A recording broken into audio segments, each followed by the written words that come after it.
So, today I'm going to be reviewing an Athearn F59PHI with West Coast Express liverage. It's DCC and sound equipped.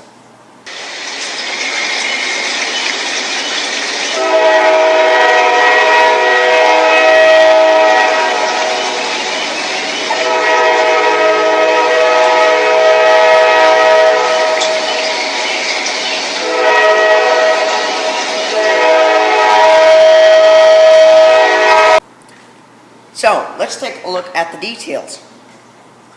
So I'm going to start towards the cab of this locomotive. The road number for this locomotive is 901. The road name is West Coast Express. West Coast Express, their lettering there is nice, clear, and crisp. The paint scheme is nice, clear, and crisp as well. There's no fade lines between the yellow and the blue. They're nicely done. Right here, there are separately applied grab irons. There are the correct emergency shutdown and refueling right there.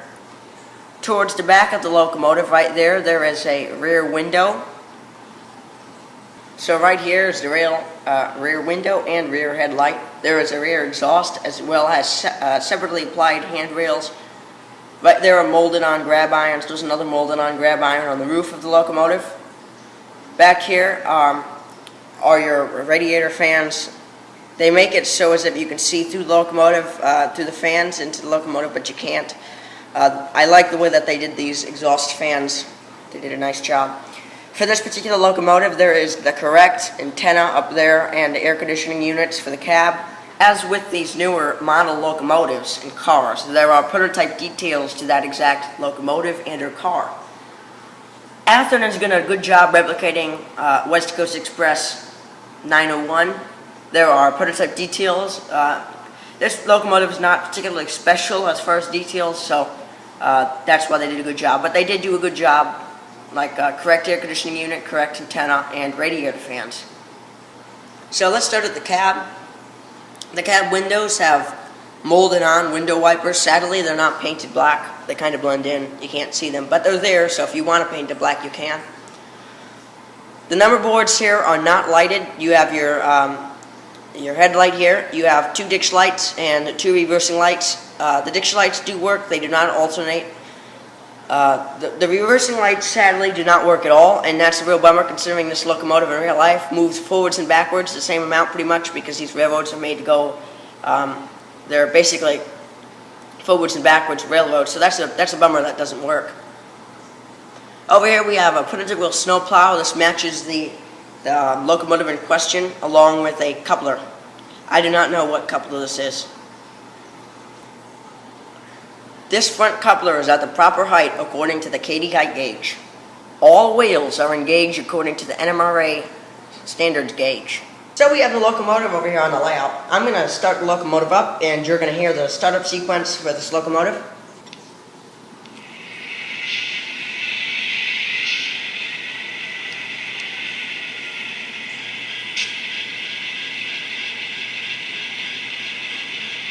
So I put the locomotive in mute so you can hear me. Here's the headlights. What I like about these headlights is they don't just automatically come on.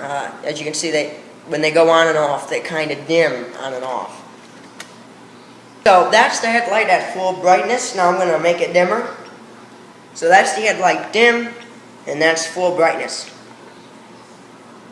Now I'm going to put the sound back on, and that uses the long horn, the short horn, and the bell.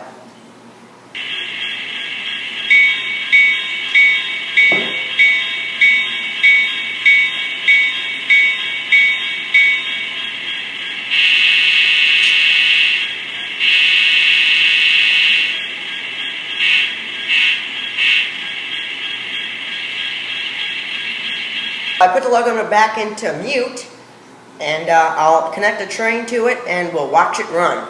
Real quick before we start running the locomotive, there's one thing that I want you to listen to, and that would be the coupler clank, and then we'll start running the locomotive.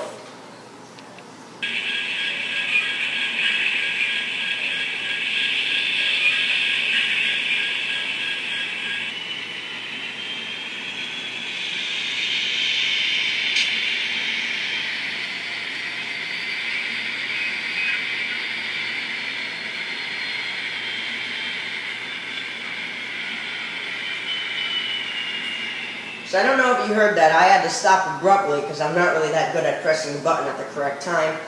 But I had the brake squeal activate. Now there is one more thing that I want to show you, and that would be the dynamic brake air release. What you're about to hear is the dynamic air brake release.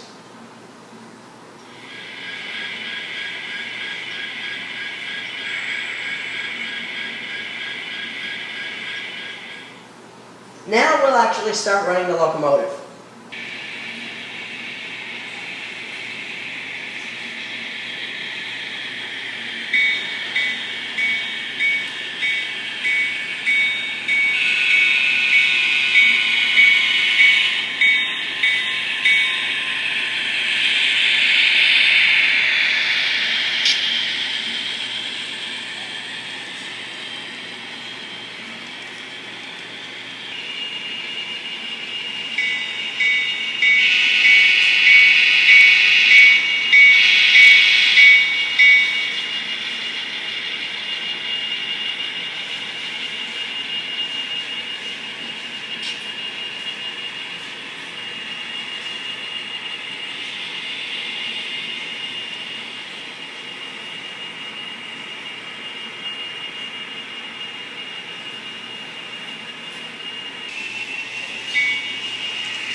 So that wraps up a review of the F59PHI Athearn N-Scale DCC Tsunami Sound. Hope to see you in the next video. Have a great day. Happy monorailroading.